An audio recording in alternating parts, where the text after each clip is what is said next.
All right, let's get into it. Today's agenda, we're going to talk about social learning theory and our beliefs, connecting beliefs to student achievement. Then we're going to wrap things up. You know me, I like to give you strategies. So we're going to wrap things up with the impact in educational settings. How we're going to sum all this together, how all this impacts educational setting. And keep in mind, the way that this is going to be framed, all of this is going to be framed from a sense of belonging standpoint. And if you have followed me from before, a sense of belonging, the formula is very simple. In order for a student to have a sense of belonging, they must have three things. They must feel accepted, supported, and included within their school environment. So all of that today is going to be centered around that formula: accepted, supported, and included. All right, so what contributes to our beliefs? Well, I'm going to start with a quote. What people think, believe, and feel affects how they behave.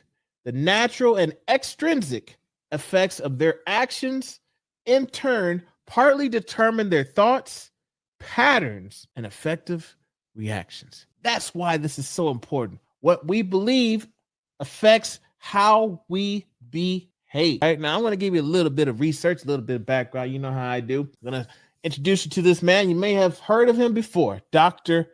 Albert Bandura was a social psychologist, and he did a lot of work. Now, a few things I want to share about the social learning theory. This is what he's known for. Now, you might have heard of behaviorism. Behaviorism is essentially, you think about positive reinforcement, you think about, you get rewards, you think about how if I do these type of things, then I get maybe some intrinsic rewards, which intrinsic means I'm doing this for myself. Going to the gym, losing weight, that's intrinsic. I'm not doing anything beyond that. It's just I want to feel good about myself. Maybe I'm worried about my health, but there's no competition. There's nothing there. But the extrinsic piece, the reward from going to the gym, is you might want to compete. You might want to get on stage. You might want to do some bodybuilding things. And in order to compete, you're wanting to maybe do these diets and workout, things like that, so that you can win an award, win first place, win overall. Okay, so that's the difference between intrinsic motivation and extrinsic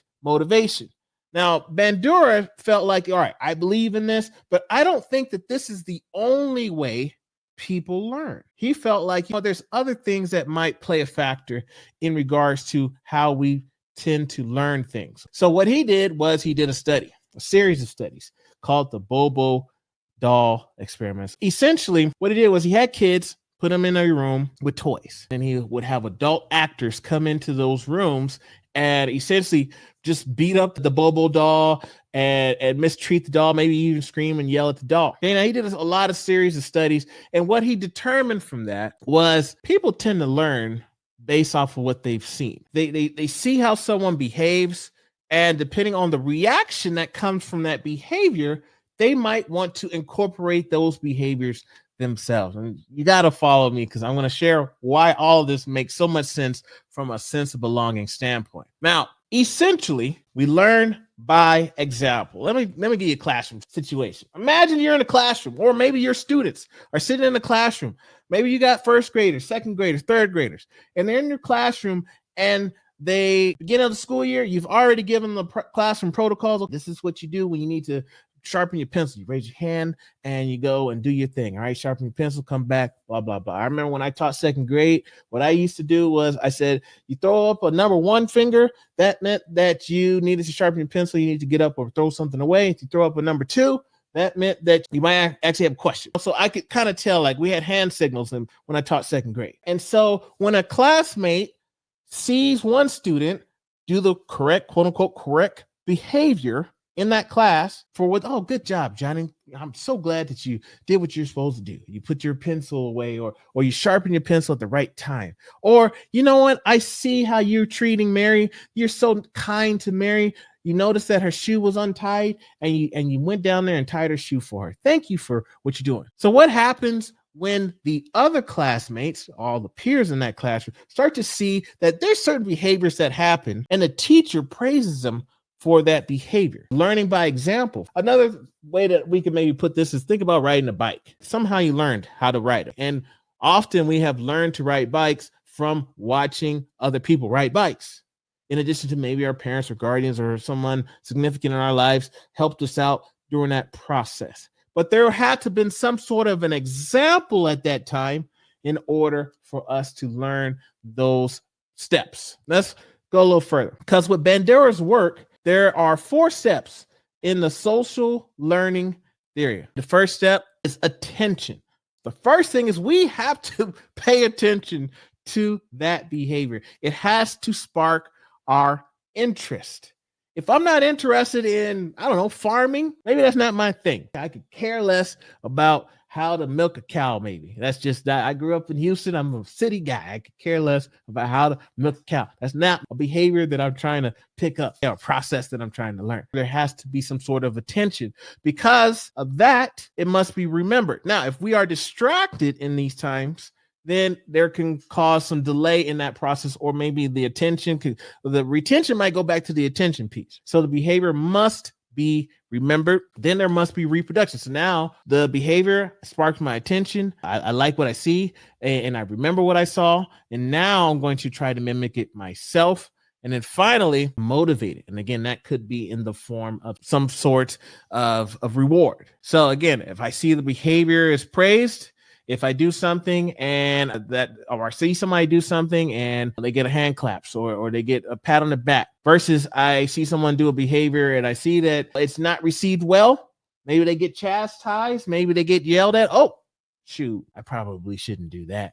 That's not something I want to try. I don't want to either get in trouble or things like that. So these are just the 4 steps in a social learning theory. Now, how does social learning theory relate to our beliefs? Okay, let's talk about it. 1, observation of others. So, for example, and we talk about bias a lot, and my children love to jump on me about biases. Oh, daddy, you're being biased towards somebody. And a lot of times the things about biases we come from maybe our influence, what we watch on TV. But on a close-knit circle, like our families, our friends, our teachers, for example, these are individuals that maybe we hang around a lot, we spend a lot of time with, and then we maybe unintentionally, again, implicitly, we tend to gravitate towards those individuals that share a lot of commonalities with us. So observations of others is something. So we might see the way our parents behave, or we might see some of the things that our friends do, the jokes that they make. Those might influence us. You can see how all of this can connect to a sense of belonging. Now, not only that, modeling examples. So maybe my family, my friends, teacher, somebody, I picked up on something that they do. I like something that they do. I want to pick it up. So then I start to mimic those behaviors as well. And then again, I reinforce it. What happens when I smile at someone?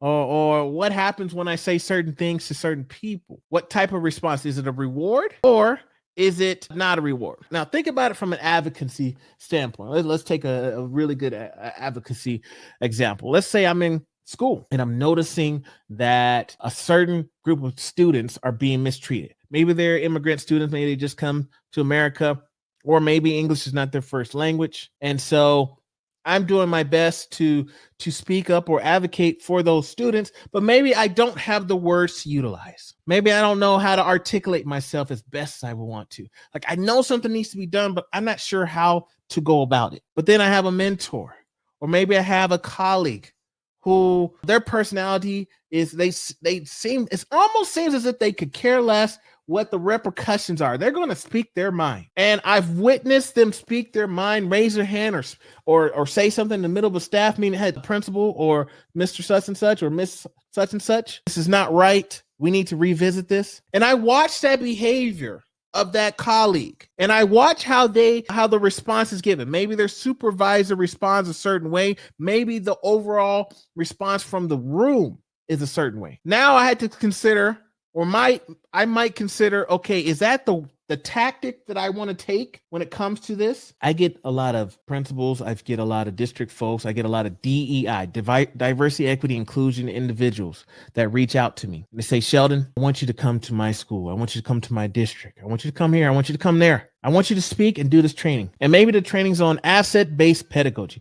I want you to tell our teachers, our staff, that every student has the capability of learning. I want you to come to school and do that. Easy. Say less. I got you. A lot of times those individuals that reach out, that I'm working with, they say, I've been literally telling the same thing every week, every staff meeting, every school year. I swear I've been saying these things, but for some reason, no matter how many times I try to drill it into my staff's minds, that it's very important for our teachers to be culturally responsive, or it's very important for us to recognize our biases. I just need someone to come in and say the exact same thing I've been saying. Or maybe those same individuals like, I need this support, but again, I know it needs to change. I just don't know how to go about doing it. Can you get it started so I can mimic your approach so that change can occur? What we didn't know, and what I didn't know at the time, all of this is part of social learning theory. A lot of people will watch how things are done and the way it is received. Then they can choose whether or not they're going to speak or act that way based off of the influence that was provided when individuals received either rewards, praise, or some sort of quote unquote discipline. I can't tell you how many times staff had told me I wanted to speak up in a meeting, but I said what I said and I got shunned. And I said, I'll never speak up again. Or there's individuals that'll say, I spoke up, I got shunned, or I got called out, I got accused of this or accused of that. I learned from that experience. I said, I'm going to approach things differently because of how it happened. Or I saw a friend or a colleague go through this trial, go through this situation. And based off of how they went through it, I just said, I want to do the same thing, but I'm going to approach it differently. I know many of us have decided we're going to do things a little bit differently, especially if you're someone that's watching this and say social justice. I want to be an advocate, but I've learned from my predecessors' mistakes. They didn't do it right. It came too hard, maybe, or maybe they spent too much time honing in on one area and didn't look at it from a broader scale, or they expected overnight results and didn't realize we're talking about generations of situations that need to change. And it doesn't change overnight. I've talked about microwave equity. My good friend Cornelius Miners brought this up to me years ago. Microwave equity. Put something in, warm it up. Bing, good to go. No, when we're talking about generations, systemic things that have taken place, doesn't change overnight, takes time, but we can learn from people's paths and see if it's better for us to approach it differently. The next thing about social learning theory and our beliefs is the cultural influence, the societal norms that shape our beliefs. And I talk about the embracing culture in our schools, the dominant culture, the idea of, well, we accept you. We want you to come in and be like us. It's okay to be yourself, but just don't be yourself here. How cultural influence shifts our beliefs and the way that we behave, and ultimately shifts the way that our students behave. And then finally, social validation. We're in an age where TikTok, Instagram, Twitter or X, Facebook, all these different, a lot of our young kids don't use Facebook. You know what I'm saying? They using TikTok and Instagram. But the idea of fitting in and getting acceptance from others. How many followers can I get? I want followers. That's how we move. That's the age that a lot of our students are on. And you got the young ones that are wanting to grow their channels. They want to grow their profiles. What's quote unquote trending? Does that ring a bell? Societal pressures of me to find a reel. It's trending audio, trending comedy, jokes, things like that. How can I repurpose that? Why? Because people can see, oh, I played this audio for my reel. It's getting a lot of reception.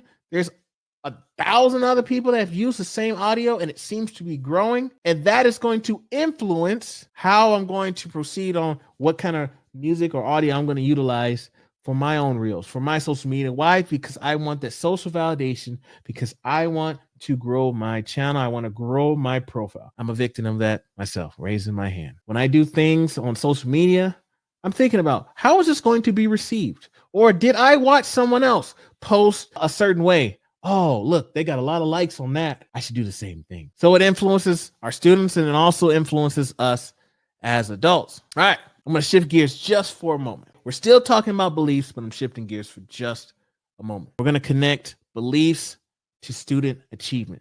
Why is all this important, Sheldon? Why does my belief Or why is it important that my beliefs as a teacher, as an educator, as a principal, as a counselor, social worker, why do my beliefs matter when it comes to student achievement? Let's talk about it. There's a research study done in 2021, multi-country, and the results said that only 48% of teachers believed all students can learn regardless of familiar background or educational experience. Only 48. That's so low. 40. So less than half.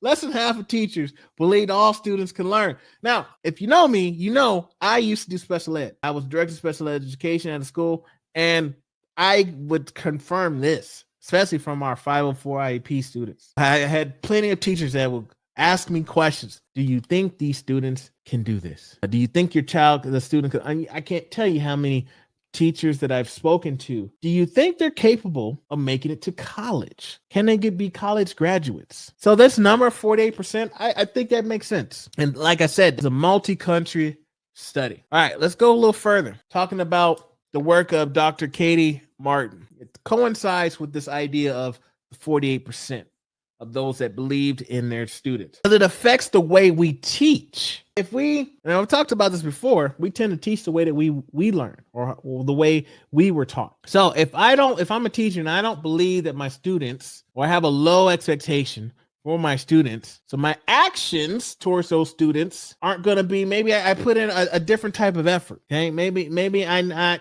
challenging my students because I don't think that they're capable of doing this work. Then that translates into the students' beliefs and about their capabilities and ultimately goes into their outcomes. However, if we have strong beliefs in our students and we present that through our actions, that we have strong beliefs through them, that translates into our students' beliefs, actions, and outcomes. I'm going to show you a study a little bit later on that confirms all of that. Just a simple phrase that we could utilize that can cause great impact, positive impact on our students. All right, let's wrap it up. Last piece, rather, not wrap up, but the last piece to this. Summing it all together, our beliefs, how we learn things by actions, and then our beliefs in our students' abilities and how that reflects how we teach, how that overall impacts educational setting. First one, social learning theory. Modeling the formula. Again, making sure students feel accepted, supported, and included. Now, when I say that students tend to mimic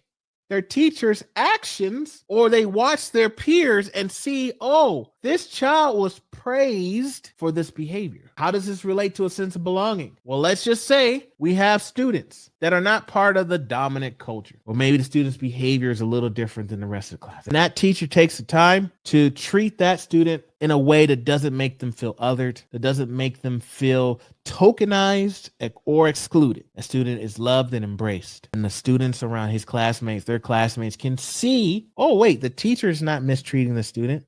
The teacher is treating the student great. I should do the same thing. Or maybe Johnny gives a compliment. You know what? I saw this, maybe they're at lunch and this student brings in a meal that doesn't look like the meals of others. Or maybe this is that normally students in the past have turned their nose up. What are you eating? Oh, that smells. And they watch maybe the teacher compliment the food, or maybe a classmate compliments the food. Oh, Johnny, that was so nice of you for what you said.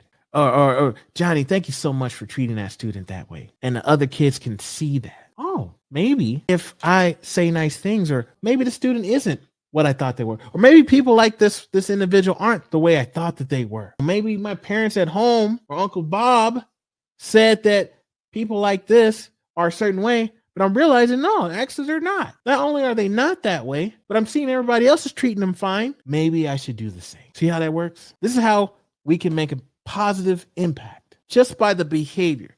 We are often influenced, I said, by our family, friends, colleagues, etc., and how we choose to respond and behave based off of that influence that we receive or social validation that we're looking for.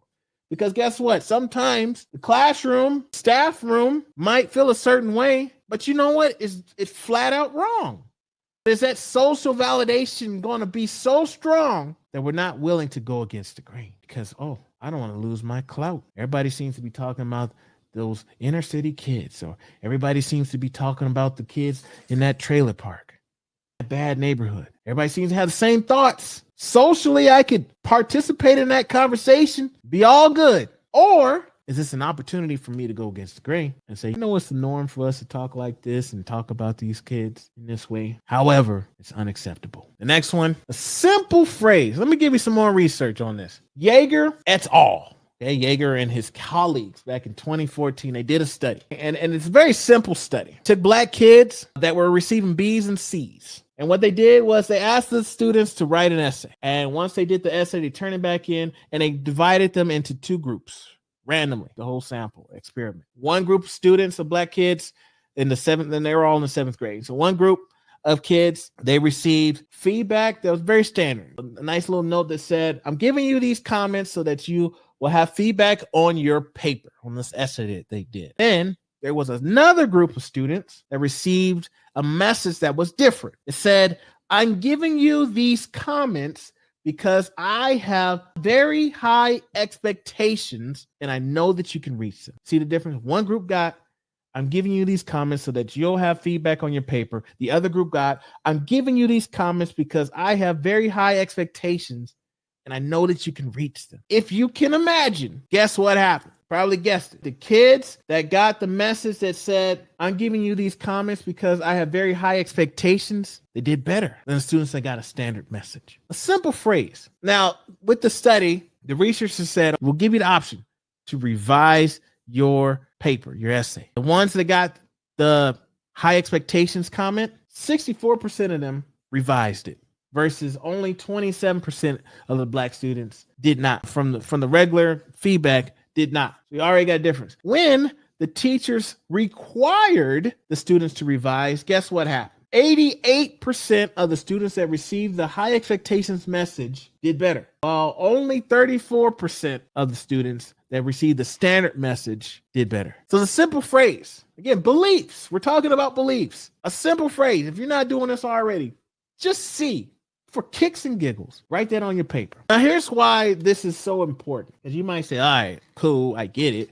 But here's the thing. When we look at our teaching demographics, I want to say it was 83 or 84% white teachers the last time I checked. However, our student demographics look different. We know that our student demographics are over 50% of color. Now, unfortunately, there are a lot of our Black students, African-American students who are in classrooms where the teachers do not look like them. And then there's historically, there's a lot of trust challenges there. A lot of our students, and there's research that supports that students tend to do better when they have teachers or educators that look like them, that share similar background, tend to do better. So when you have teachers who don't look like the students, you got a lot of students that don't trust their teachers. A lot of teachers, maybe a lot of students have seen teachers come and go. Oh, they're only there for a year. Maybe they're there for a semester. They're just doing their student teaching, whatever it is. They're not there long, and they see a lot of teachers in and out within their school.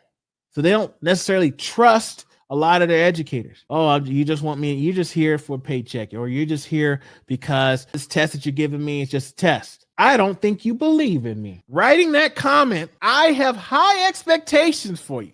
I know that you can meet them. Can make such a difference, especially when you have students that do not look like you in the classroom. Research supports that. Yeager et al. 2014. Last one is make beliefs visible. There's one thing to say, oh, all students are capable of learning. But there can't be a parentheses, and within that parentheses, as long as you act and behave like the rest of the kids. How do we visibly show our students that we believe in all kids? We can show that through our support on certain initiatives, maybe Black Lives Matter or AAPI or immigrant or LGBTQIA+. Are we visibly supporting those as well? Maybe we have symbols or things out there. And again, I always say, don't limit that. Don't just put a poster on your wall or rainbow on your door and call it good. Our actions need to be there as well. But again, how we model, how we treat other students. I don't want to say other students because that doesn't even sound right. How we treat students, especially our students who historically haven't received the same fair treatment as everyone else, can spread. That behavior, that social learning theory, kids pick up on that behavior that we utilize on others. Final thoughts. We talked about students learn by example. We learn by example. We learn by our influences, or we're influenced by others often. Now, Like I said, you might heard of B.F. Skinner. You might have heard of classical conditioning. You might have learned about the behaviorism. Dr. Albert Bandura took it a little bit further. He said, but it's not just praise, positive reinforcement, negative reinforcement, intrinsic, extrinsic, not motivation. There's more to it. He said, flat out, a lot of times we learn by example. So again, our students watch how we treat other students. They watch how students treat each other. If they get praised for their behavior, if they do the right thing, if they say something nice, or if they treat students, we talk about treat others the way you want to be treated. We learn that as kindergarten. Treat others the way you would like to be treated. We teach that early on. We talked about that and how that influences our students, how it influences us.